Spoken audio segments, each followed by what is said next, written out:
Alors, quand on parle des missions en retour, c'est comme on dit le retour de la manivelle. Hier, les Européens, les Occidentaux sont allés apporter l'évangile en Afrique. Et aujourd'hui, on voit les Africains émerger en Europe pour fonder des églises. Oui, la moisson est grande, il n'y a pas de vie.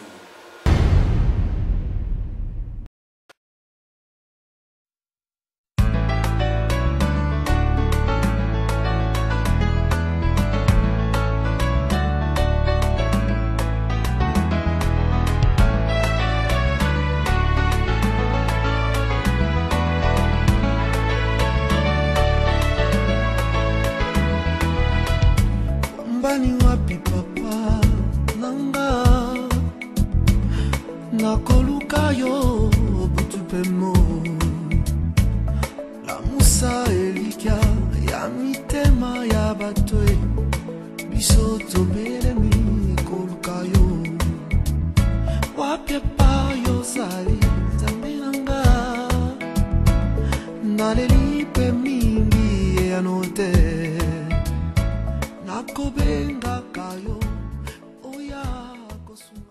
Chers téléspectateurs du micro du pasteur Bobo, partout où vous êtes, à travers le monde, on vous dit bonjour, bonsoir, ça dépend de l'heure à laquelle vous nous regardez. Nous voici des retours à Bruxelles, on était à Paris sur invitation, comme je vous ai annoncé, j'étais dans le Calice, j'avais déjà annoncé l'émission, je partais à l'anniversaire de Papa Charles Bameko, le pasteur congolais le plus suivi sur Internet. On m'avait invité à Paris, mais j'avais annoncé déjà dans le train que je vais recevoir Dr Wai aujourd'hui. Une émission très attendue, une mission en retour. Les plans sont venus à l'Afrique, les Européens sont venus à l'Afrique nous annoncer la bonne nouvelle. Maintenant, c'est nous, partout à travers le monde, en Amérique, en Occident, partout. En Europe, Asie, vous trouverez des pasteurs noirs ou africains qui annoncent la parole. Et le pasteur Wai l'a démontré, l'a expliqué, lui il dit que c'est une mission en retour. On va les recevoir tantôt. Je profite pour dire bon anniversaire à tous les Abakouk. Merci à tous les Abakouk. Je vous promets que ce soir, je vais en parler un peu. Dimanche aussi. Mais votre émission, ça sera mardi. Mardi, ça sera spécial. Anniversaire Charles Bameko, ça sera mardi. Mardi, on aura tout et on va vous présenter cela.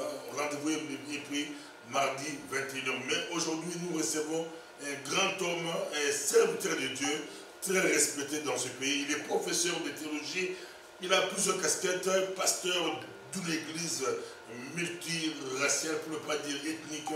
On pourra le recevoir. Nous recevons l'homme de Dieu, le pasteur. Le docteur Wai. Bonjour, docteur. Bonjour, pasteur Bobo. Prenez place. Merci. Comment vous portez, docteur? Moi, je me porte bien par la grâce de Dieu. Moi, j'ai essayé de vous présenter professeur, pasteur d'une église qui a plusieurs casquettes. Mais si on vous demandait de le faire, comment allez-vous le faire? Oui, en fait, je suis pasteur depuis plus de 30 ans et en Belgique. Je suis pasteur depuis les Congo. J'ai étudié en Centrafrique et après j'étais pasteur à Kinshasa, à la paroisse protestante de l'Istanbul, c'est à l'université, donc on était des pasteurs, des étudiants, mais c'était des grandes communautés. J'ai remplacé le pasteur Kabouya, qui est au Canada. Kabouya Massacre. Tout à fait, docteur Kabouya. Vous le connaissez? Très bien, parce qu'on s'est succédé dans le ministère à Kinshasa, et donc j'ai pu porter cette église dans les milieux universitaires qui... Quand j'ai quitté l'église pour venir en France pour continuer les études de doctorat, c'était plus de 500 personnes réunies. Vous le retrouvez autour de 80 personnes. Vous prenez 80 personnes? Oui, mais en 8 ans, c'est pas un jour. Oui, mais là on dit félicitations, congratulations. C'est par la grâce de Dieu, et aujourd'hui de cette église, il y a beaucoup de pasteurs, mais aussi des hommes de Dieu, des églises aussi. Vous avez venu en Belgique, quand et pourquoi? Ok, alors je suis venu en Belgique après avoir transité par la France, où je suis allé pour faire des études de doctorat en théologie protestante. Et j'ai terminé là-bas un diplôme qu'on appelle diplôme d'études supérieures spécialisées en missiologie. Et là, mais comme c'était difficile d'avoir la famille avec moi, donc j'ai dit faire une démarche pour venir en Belgique, où je suis venu, donc arrivé en 94, en 98. En 94 en France et en 98 en Belgique. Et je travaille avec l'Union des Baptistes en Belgique et depuis plus de 20 ans, donc, je suis pasteur de cette église qui s'appelle les Tabernacles, l'église protestante baptiste de Bruxelles, dans le cadre de l'Union des Baptistes en Belgique. Donc, ici, dans le cadre je travaille dans le cadre de l'Union des Baptistes, mais c'est dans le cadre multiculturel. Donc, il n'y a pas que des autochtones, mais surtout il y a des Africains qui ont étudié en Europe et qui sont bien formés et qui sont pasteurs des églises, donc des églises européennes. Donc voilà, c'est un peu d'ailleurs presque le sujet sur lequel je me suis penché sur la mission, donc la contribution africaine en fait. La mission ici, c'est une contribution africaine dans la mission de l'Église en Europe. Cela nous intéresse, professeur. Comme vous êtes professeur, les chantres, on les laisse chanter, mais un professeur, on va essayer de vous laisser parler un peu. Parler un peu d'une mission en rito réciproque et interculturelle, étude sur la présence chrétienne africaine en Belgique. Vous limitez en Belgique. C'est pas la Belgique, mais on peut extrapoler pour voir l'Europe ou les États-Unis. Vous avez la parole. Okay. En fait, je dis bien, on parle en Belgique, c'est question de méthodologie. Vous savez, quand on fait une recherche, donc on ne peut pas parler du monde entier. Mais si vous lisez mon travail, vous verrez que vous avez des indices, vous avez quelques informations sur ces phénomènes au niveau de toute l'Europe. Mais mon étude s'est focalisée sur la Belgique. Alors, mission en retour. De quoi il est question? En fait, ce travail, c'est une étude qui a été menée pendant 10 ans dans le cadre d'une recherche doctorale où j'ai présenté en 2007 donc, la défense de la thèse. Et je dois dire que sur le plan de cette présentation, c'est un des sujets qui a été développé il y a très longtemps. Maintenant, aujourd'hui, ça paraît un peu normal, mais quand j'ai défendu ma thèse, les gens ne comprenaient pas de quoi j'ai parlé. Et comme je suis missiologue des formations, et donc j'ai analysé la contribution africaine à la mission de l'Église en Europe. Parce que dans le passé, la mission a été pensée en termes de l'Occident vers les tiers-mondes, donc de l'Europe vers l'Afrique. Mais maintenant, nous vivons dans un contexte où la mission est pensée en termes de mission de partout vers partout. Alors, quand on parle de mission en retour, c'est comme on dit le retour de la manivelle. Hier, les Européens, les Occidentaux sont allés apporter l'évangile en Europe, en Afrique. Et aujourd'hui, on voit les Africains émerger en Europe pour fonder des églises, pour porter donc l'évangile. Alors moi, je me suis posé la question, est-ce que les Africains sont missionnaires ou pas? Alors vous savez, c'est une question qui se discute, on dit, ah, les Africains, ils ont échoué parce qu'ils ont fait des églises ghetto et tout. Mais quand vous lisez mon livre, vous allez vous rendre compte que la mission d'abord, c'est la mission de Dieu. Et depuis les années 70, on a compris que l'Europe était devenue aussi le champ de mission. Alors, si l'Europe était devenue un champ de mission, d'où viendraient les missionnaires? Parce qu'il y a ce qu'on appelle la sécularisation.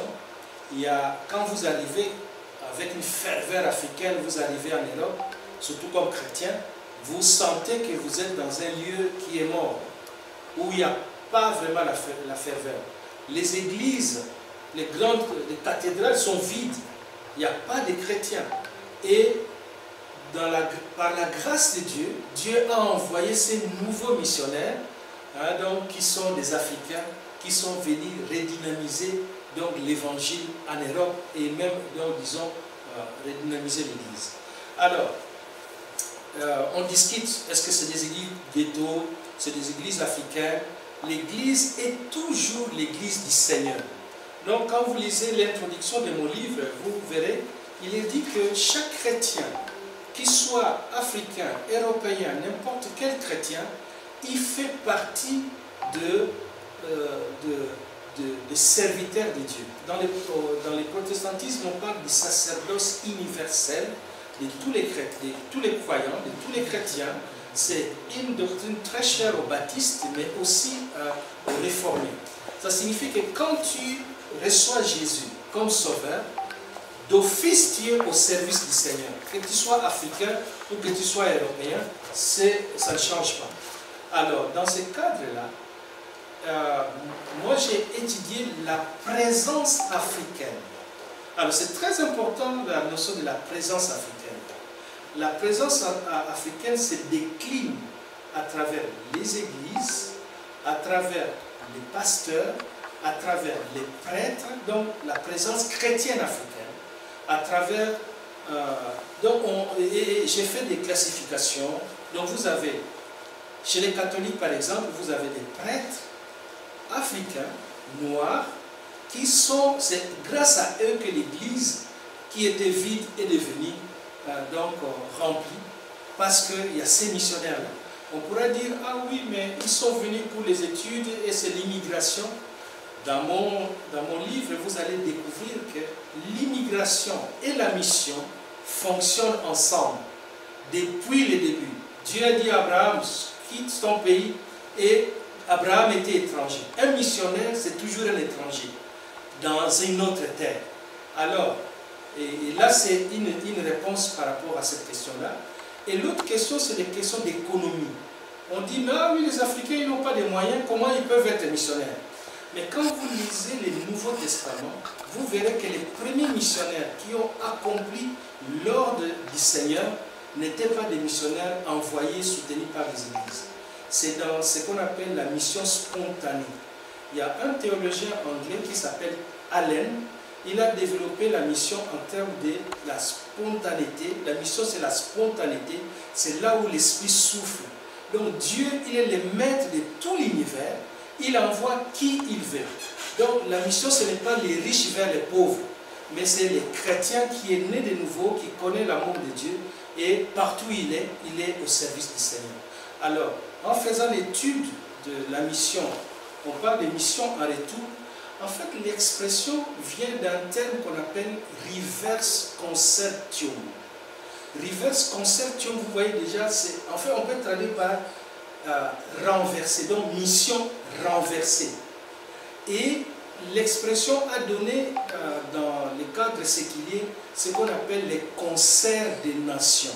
Les concerts. Alors, un concert de nations, ça signifie que chaque partie a quelque chose à apporter. Donc, et on trouve par exemple les Nations Unies, les grandes organisations internationales. Donc, les Africains ont leur part, leur participation, les Européens, les Asiatiques et tout le monde. Alors, dans la mission du Seigneur, Jésus n'est pas mort que pour les Africains ou pour les Européens. Mais tout le monde, il est mort pour le monde entier. Alors, quand on est chrétien, ça signifie que d'office, on participe à sa mission. Alors, l'immigration est vieille comme l'histoire. Et même si vous lisez l'histoire des religions, par exemple, le judaïsme, l'islam et le christianisme, ce sont des religions d'immigration. Pourquoi il y a une grande présence de la religion juive ou islam en Europe? C'est à cause de l'immigration. Donc Dieu fonctionne avec la migration, parce que la migration c'est le mouvement. La mission aussi c'est un mouvement. On se déplace pour apporter l'amour de Dieu. Alors, et maintenant pour des Africains, mission en retour, Donc, hier, la mission est allée en Afrique et maintenant, aujourd'hui, la mission revient en Europe à travers les vêtements africains. Mais le grand problème de cette mission, c'est là que nous discutons peut-être quels sont les abus. On a plus regardé les côtés culturels. Mais je vais vous donner un exemple très simple. Il y a quelques années, en Europe ici, une équipe de football ne pouvait pas avoir plus peut-être de 2 étrangers. Mais aujourd'hui, on s'en fout de cela. Qu'on soit noir, black, je ne sais pas, tout, on forme une équipe, c'est tout. Donc, l'essentiel est que d'avoir des compétences ou d'être talentueux. Vous venez du Brésil ou je ne sais pas de quel coin, vous faites partie de l'équipe. Et l'Église, qui est l'Église du Seigneur, Dieu a créé toutes les races, toutes les cultures. Et quand l'Église est en Europe, on a besoin et les Africains ont un rôle à jouer. Et c'est comme ça que, sur le plan statistique, j'ai analysé s'il n'y avait pas la présence des Africains dans l'Église protestante seulement, l'Église protestante serait presque morte. Et alors, donc, les missions à retour se déclinent à travers les églises européennes où vous avez des serviteurs, prêtres, pasteurs africains qui font un travail remarquable. Et vous avez dans une église européenne parfois des Africains qui sont actifs à travers des chorales, à travers des activités qu'ils font. Mais vous avez aussi les églises africaines. Mais les églises africaines, quand on dit comme ça, à l'intérieur, il y a aussi des Européens. Où vous avez par mariage mixte, donc où on trouve la présence européenne. Mais aussi, vous avez des églises qui sont assez mixtes. J'ai fait des études, par exemple, une église que j'ai analysée, protestante au Champ de Mars. Là, Champ de Mars, c'est Matongé, vous comprenez. Mais c'était l'église vraiment protestante, mais cette église-là, les pasteurs étaient blancs, mais les membres, c'était des Africains. Et on voit qu'il y a un mixage. Alors, on trouve ces échantillons-là. Alors, si vous prenez toute cette présence africaine chrétienne, et c'est là que dire que les Africains ont échoué, non. Vous avez des prêtres qui font un travail remarquable, vous avez des pasteurs qui font du travail remarquable dans les milieux européens, et vous avez des Africains engagés dans les églises européennes, et vous avez des Européens dans les milieux africains, ou des Africains qui ont gagné les Européens, et même s'ils ne sont pas majoritaires, mais ces Européens, parfois, ils quittent l'église africaine pour aller devenir importants dans les églises européennes. Donc, quand vous prenez tous ces échantillons-là ensemble, alors vous pouvez comprendre que la présence chrétienne africaine reflète cette mission donc, qui est à retour, qui est une mission réciproque, donc, mais comme nous vivons dans les temps de l'interculturalité, donc ce n'est plus question d'une seule culture, non, nous vivons dans l'interculturalité, dans la mixité, et c'est là donc les paysages donc, de notre monde, de grandes villes par exemple comme Bruxelles, mais aussi dans les sports, dans beaucoup de choses, vous vivez dans cette réalité-là. Et c'est comme ça que je trouve que les Africains ont une grande contribution dans la mission de l'Église en Europe. Grâce à eux que l'Église peut revivre. J'ai des questions à vous poser et j'aimerais bien qu'on puisse organiser pour Dr Waiwai une conférence où on pourra inviter beaucoup de personnes, hein, parce que ça c'est des choses où des pasteurs, des missionnaires blancs, africains, c'est très intéressant ça.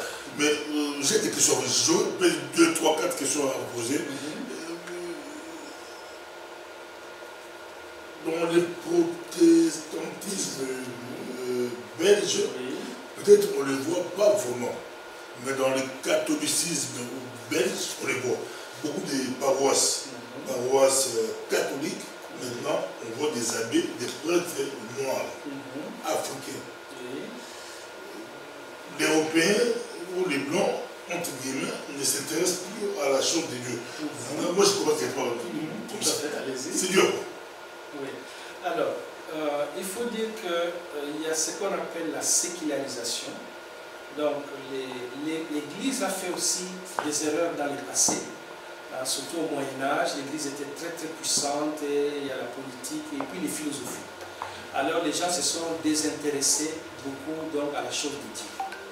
Mais l'Évangile, à tout moment qu'il y a eu ce désintéressement, Dieu a suscité des réveils.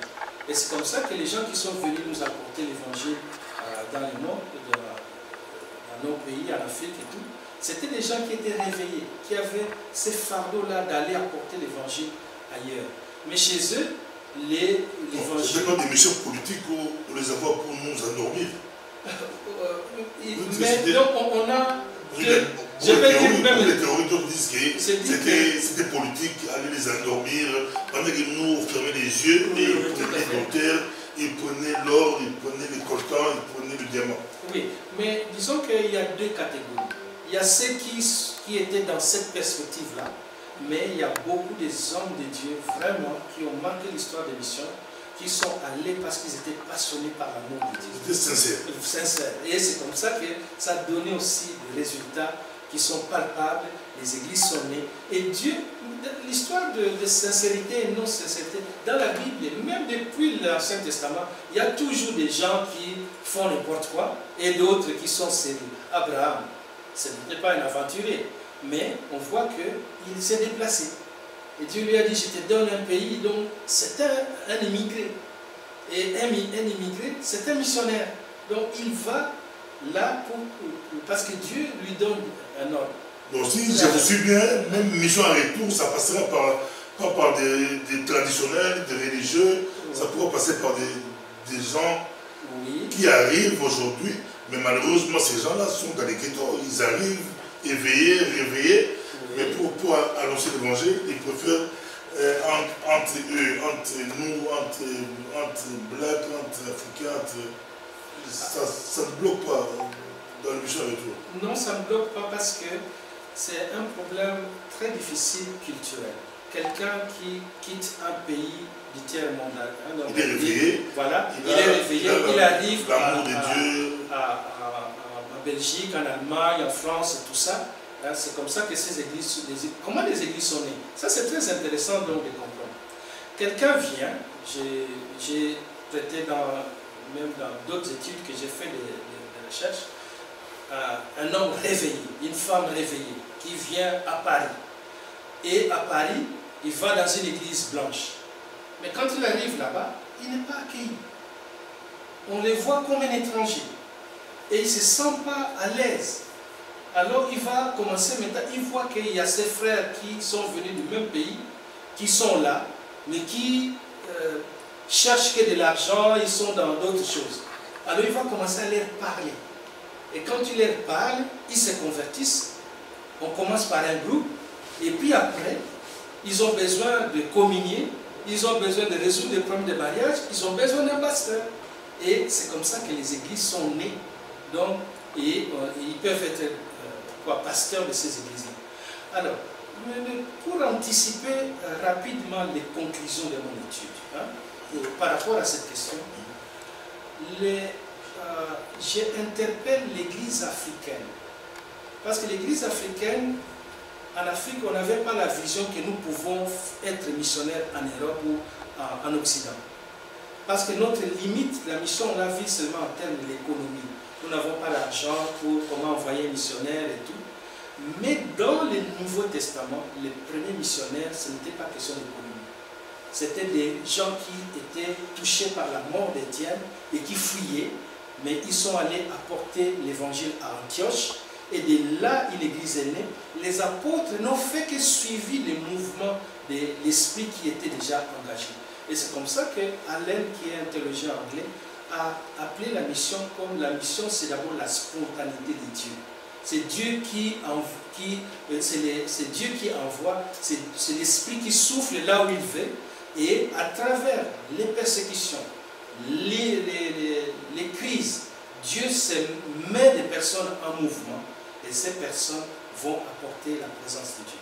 Alors, à l'époque, on disait que la mission, c'est traverser les mers, donc quitter l'Europe, traverser les mers, aller en Afrique. Mais maintenant, les Africains aussi ont traversé les mers, ils sont venus de l'autre côté.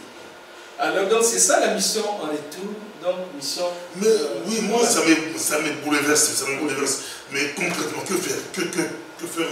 Vous le dites, mission en retour, nous sommes des prédicateurs du projet d'évangile. Oui.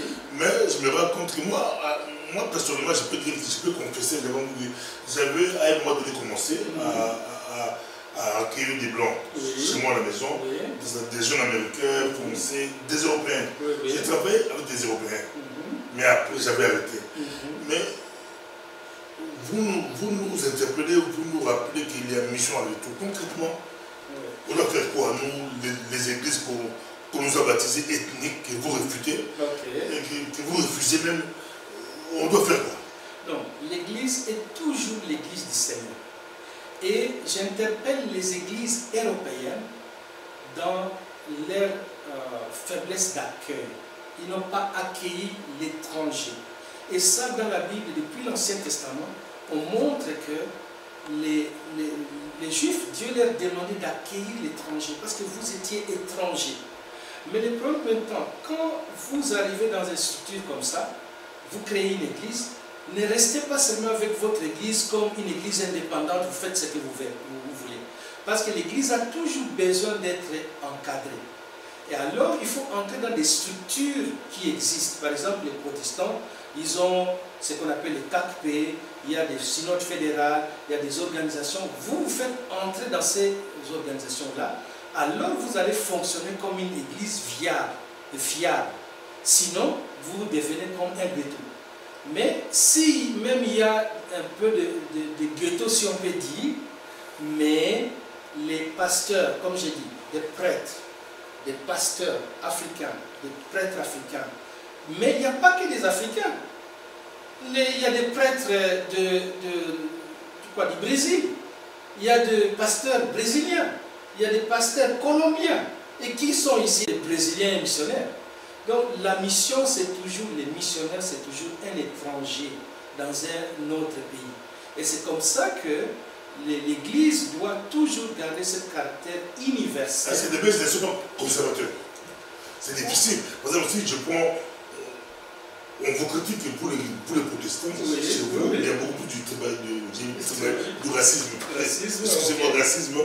Mais chez les catholiques sont beaucoup plus ouverts. Je ne sais pas si dans votre étude, vous avez vu cela que les missionnaires, les protestants sont vraiment conservateurs. Oui, Pasteur Bobo, c'est une très bonne question que vous posez là. Le problème du catholicisme et du protestantisme, c'est un problème qu'on appelle le problème ecclésiologique. Dans le catholicisme, il n'y a pas d'église sans prêtre. Donc l'église est pyramidale et donc il y a les évêques, il y a les prêtres et tout, il y a l'église. Alors un prêtre ne peut pas venir ici faire une autre église. Il doit entrer dans la structure qui existe. Mais dans le protestantisme, tous les chrétiens, selon les sacerdoce universel qui a été confessé par des réformateurs, tout chrétien protestant, si je peux dire, dans la mouvance protestante, soit pentecôtiste, évangélique, il est serviteur de Dieu. Donc l'église existe même sans pasteur. Là où il y a 2 ou 3 personnes sont réunies, l'église est présente. Ça, c'est de la définition. Et la liberté d'initiative protestante n'est pas chez les catholiques. Les protestants sont libres de commencer une église en tant que chrétiens, et c'est vraiment le reflet du Nouveau Testament. On voit que les fouillards de la mort d'Étienne, ils ont créé des églises, et les apôtres ont suivi pour organiser, ils ont envoyé Barnabas, et puis Barnabas a cherché Paul.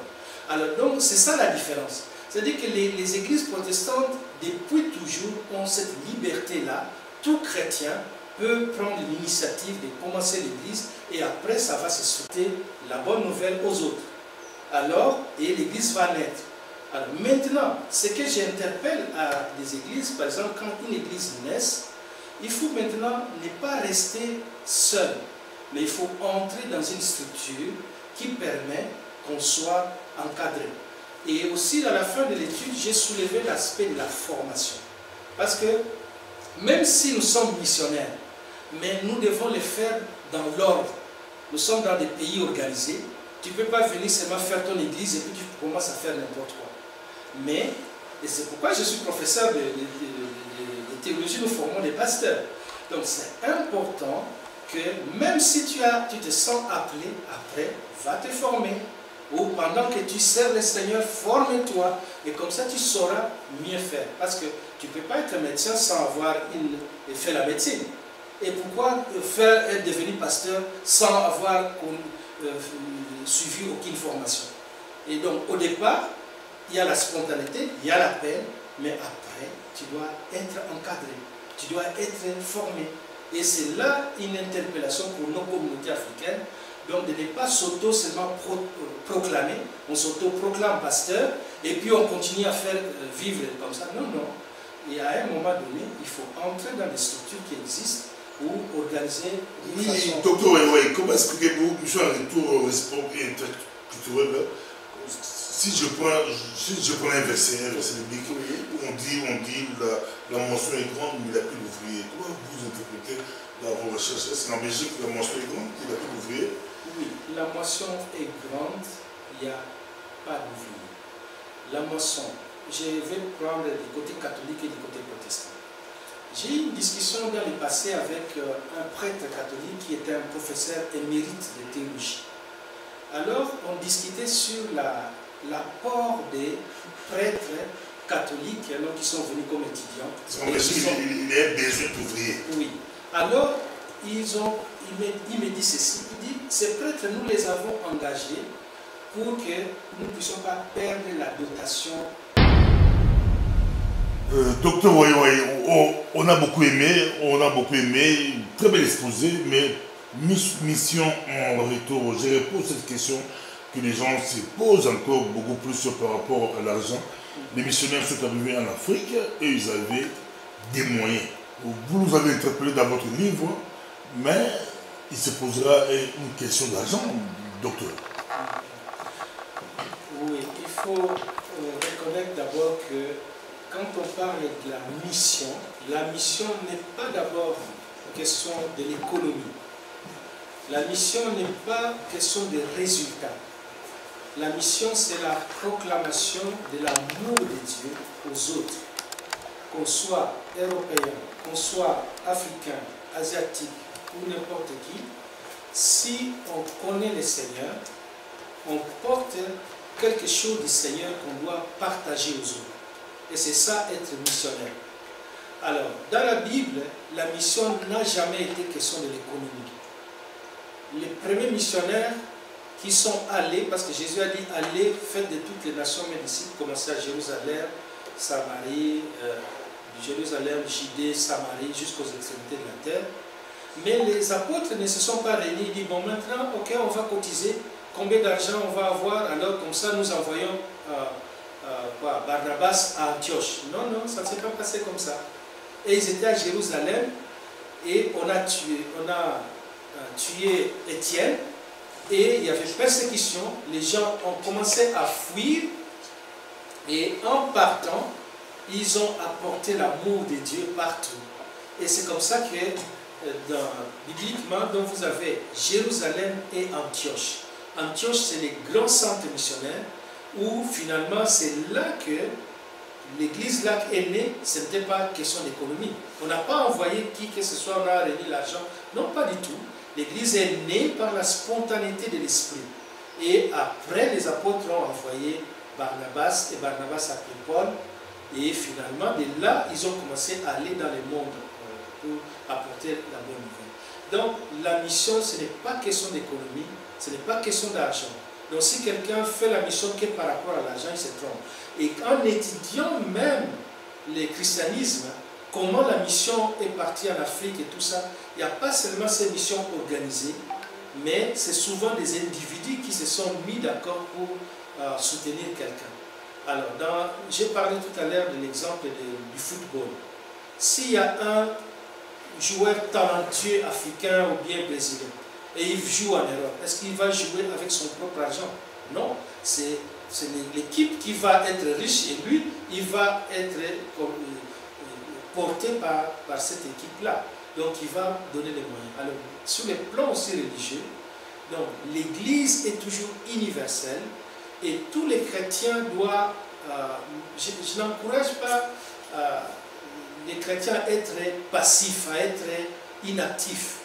Et c'est comme ça que d'ailleurs même si on a parlé de notre livre de mission encore, c'est parce qu'on était dans les domaines d'entrepreneuriat. Donc les chrétiens africains, tous ne doivent pas être des pasteurs. Et c'est ça qui fausse la note. Donc on est là, on a besoin des informaticiens, on a besoin des entrepreneurs, on a besoin des hommes d'affaires, on a besoin de tout. Et c'est toutes ces personnes-là qui, portant l'amour de Dieu, mais aussi entrepreneurs, même vous-même, pasteur Bobo, c'est intéressant que depuis, je vous connais depuis beaucoup d'années, même si parfois on ne se rencontre pas, mais je vois ce que vous faites même à maîtriser les médias, parler, ça fait quelque chose. Et ça a une valeur. Et c'est comme ça que nous, les Africains, si nous parlons des Africains, on doit avoir cette perspective-là du royaume de Dieu. Et c'est comme ça que tous les Africains ne vont pas être des pasteurs, sinon il y aura toujours des... C'est comme ça on se bat dans les églises pour les mabonzas. La mission, ce n'est pas les mabonzas. C'est l'amour de Dieu que vous portez aux autres. Donc, j'arrive encore. Il se raconte que les Noirs ont même... Ils étaient très hostiles par rapport aux missionnaires, aux Belges qui arrivaient, aux Européens blancs. D'autres ont été tués, mangés même. Vous êtes professeur de théologie, est-ce que beaucoup de livres ont été écrits par des Blancs, et c'est la vérité, ils ont menti, quelle est la version des non-africains. Et la question encore, est-ce que la Belgique blanche est prête à recevoir des missionnaires blacks, noirs, congolais? On ne sera pas bouffé comme nous on les a bouffés, on ne sera pas tué comme nous on les a tués, ils ne seront pas très hostiles comme nous on a été très hostiles par rapport à eux. Si c'est vrai, parce que vous êtes professeur, vous connaissez ces matières très bien, vous avez la parole. Ok. Alors, là, je pense que dans la question, il y a une sorte, on peut dire une sorte d'exagération dans la façon de voir les choses. Le problème de bouffer les gens ou de persécuter, c'est une histoire vieille. Dans toutes les civilisations ou dans toutes les cultures, on a eu cela. Quand un étranger, même qui n'était pas un missionnaire, est allé pour autre chose, il a fini par, peut-être qu'on n'a pas compris, et il y a eu des guerres, il y a eu des gens qui ont bouffé les autres, qui ont tué, donc les martyrs, ça existe dans toutes les civilisations. Mais ici en Belgique, il faut dire qu'on a beaucoup évolué. On n'est plus dans les temps des années, je ne sais pas, où les premiers, même ici en Gênes, si vous lisez mon livre, vous trouverez les premiers Noirs, quand est-ce qu'il est arrivé en Europe, surtout en Belgique. Il y a toute une histoire, donc là, c'est par des marins. Le racisme a baissé. Non, il faut dire que... Maintenant, on peut nous recevoir facilement, avec l'enjeu. Il faut dire que le monde a beaucoup évolué. Et je vous donne un exemple. Dans les domaines, par exemple, de la santé,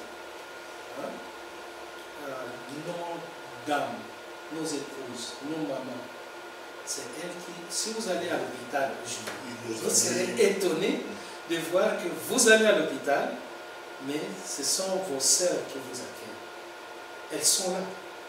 Est-ce que, même si certaines personnes peut-être ne veulent pas d'eux, mais dans les maisons de repos, dans les hôpitaux, partout, c'est elles qui aident. Il y a une de nos sœurs a dit, elle est responsable d'une pharmacie. Alors quand les gens viennent, ils s'adressent à une dame de souche européenne qui est là, parce qu'ils pensent que c'est elle, donc la patronne. Mais alors elle leur a dit, vous devez maintenant vous habituer à comprendre que c'est la patronne, ce n'est pas elle, c'est nous. Donc ça signifie que le monde a changé. Et aussi dans les domaines de l'Église, il y a des pasteurs, qu'ils soient d'origine africaine, des prêtres et tout ça, c'est eux qui font. Et il y a dernièrement, ma femme a assisté à une messe, donc disons que c'était une cérémonie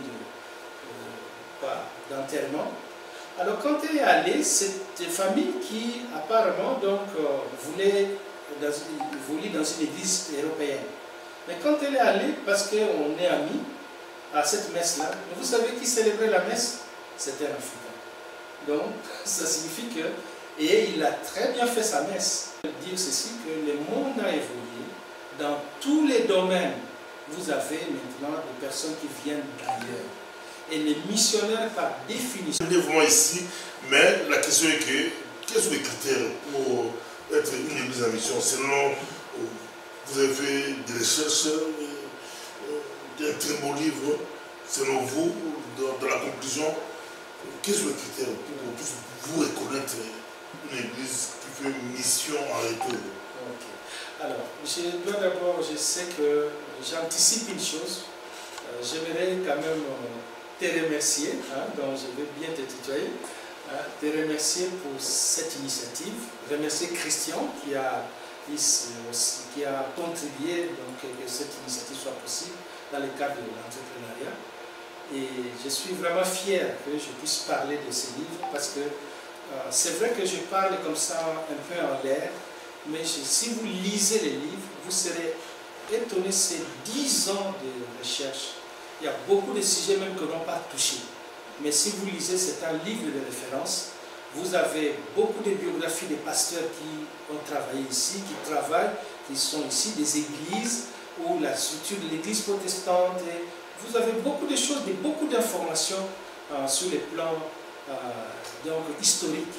Et même il y a un pasteur qui était un président de l'église dans le passé, des protestants, il a dit, mais quand j'ai lu votre travail, et j'étais étonné de voir autant d'informations que tu nous donnes que nous ne savions pas. Et je pense que je profite de votre micro pour vraiment dire que c'est un livre qui vaut la peine de l'avoir, tout simplement, et s'imprégner. Alors, une église en mission, c'est une église qui s'identifie vraiment dans l'appel du Seigneur. Une église qui annonce l'évangile correctement. Une église qui est attachée à la parole de Dieu et une église qui veut voir Jésus donc, être partagée. Qui s'occupe aussi des autres nationalités. Tout à fait. Et cette église-là, qui ne doit pas être une église qui est enfermée sur elle-même ou sur sa propre population, mais comme on est en Occident, et nous parlons ici de la diaspora chrétienne africaine en Europe, ça signifie que quand nous sommes sur un terrain de mission, nous ne devons pas seulement nous regrouper entre nous, mais nous devons commencer à travailler pour briser des barrières qui nous séparent. Parce que souvent, qu'est-ce qui se passe dans la critique que j'ai fait aussi?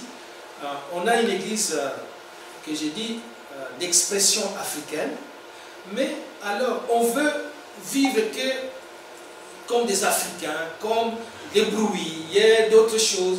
On veut afficher trop seulement que notre identité africaine, et ça va faire que les gens, les natifs, les autochtones ne se sentent pas à l'aise. Mais nous devons faire un effort sans renier notre culture, mais aussi essayer de travailler dans la mixité. Et d'ailleurs, je pense que pour Pasteur Bobo, tu me permets, à la fin, donc, j'ai une citation d'un théologien catholique qui s'appelle, d'un théologien, mais il n'est pas catholique, c'est John Mbiti. Il a dit que, alors je vais vous lire ce qu'il a dit. Il a dit que dans ces concerts des nations, où toutes les nations ont quelque chose à apporter, les Africains, comme missionnaires, doivent savoir jouer leur note, leur instrument. C'est-à-dire que nous sommes dans l'Église qui est universelle, et en tant qu'Africain, parfois l'Église peut être seulement triste, mais l'Africain a une gaieté qui peut apporter dans l'Église occidentale, même européenne, même en tant que pasteur, la façon de faire comme pasteur, et le respect de la personne âgée, qu'on voit chez nos mamans, nos sœurs, tout ça, la façon de nous occuper de la personne, et le respect que nous avons. Toutes ces valeurs qui sont vraiment dans notre culture africaine, la gaieté, la joie, la famille, et ce sont nos atouts que nous pouvons apporter dans l'Église en Occident, et ainsi l'Église se sent revue, donc vivifiée. Alors donc ça signifie que nous ne sommes pas missionnaires seuls, mais nous sommes missionnaires ensemble. C'est pourquoi nous parlons de la réciprocité.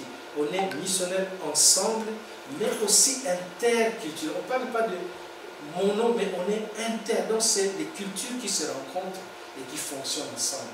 Et aujourd'hui, on parle beaucoup de vivre ensemble. Et c'est dans ce cadre-là que les Africains, une église qui veut être missionnaire, doit tenir compte de tous ces paramètres-là et ne pas être une église ghetto, mais une église qui accepte les autres et qui est prête à vivre avec les autres les valeurs de l'évangile. Merci beaucoup, docteur Ouaï, c'était formidable. Je vous rappelle qu'avec Christian, on va essayer de s'organiser pour une conférence d'ici la fin de l'année. On ne va pas tarder. D'ici la fin de l'année, on pourra faire quelque chose, une conférence dans la rue des Sables de Bruxelles. Pourquoi pas associer Esther, Crédation dans le Sud. Ça, c'est des choses. Ça, c'est des choses. Je souhaite encore un bon anniversaire au pasteur Charles Bameko. Je viens de Paris, j'étais à Paris. J'ai annoncé l'émission même à Paris. Je suis là. En tout cas, merci beaucoup, pasteur Maps. Je suis avec pasteur Ouaï, partout où vous êtes. Ce soir, j'ai une émission à 21h avec un pasteur de Kinshasa. Et demain, ce sera avec un pasteur de Paris. Et mardi soir, ça sera un spécial anniversaire Charles Bameko. C'est le micro du pasteur Lobo avec mission en retour, Touré Pepoto, Ndele Batea Kabiso. Biso pe toi costé à Bango, tout est à grand bisoté, c'est un peu ça le message. Tout est à terre bisoté, tout est à Pémindele. Et c'est possible, le pasteur avait dit, c'est possible. C'est possible de voter une délégation de compte, c'est où la mode Bongo, la mission de la c'est possible. On est au monde abondant, on peut le faire aussi. Dans le domaine des bélés, après c'est le domaine médical, c'est vraiment. Le domaine médical, c'est vraiment congolais, africain, des bassines, des hôpitaux. Je crois que c'est possible aussi de l'église. Ça, on va au Salango. Il y a au travail d'un milieu, il y a beaucoup de témoignages. Baptiste blanc, c'est pas Baptiste, l'église congolais, c'est Baptiste. Ils ont travaillé. Après, c'est paroisse, ils travaillent. Pourquoi pas? Pourquoi pas? Pourquoi pas? Merci. Oui, au revoir. Merci. Qui Dieu vous bénisse. Dieu est grand, Dieu est bon. C'était formidable avec le docteur Ouaï. On l'a aimé, c'était bien. Que Dieu vous bénisse abondamment. On va se voir prochainement. Merci. Au revoir.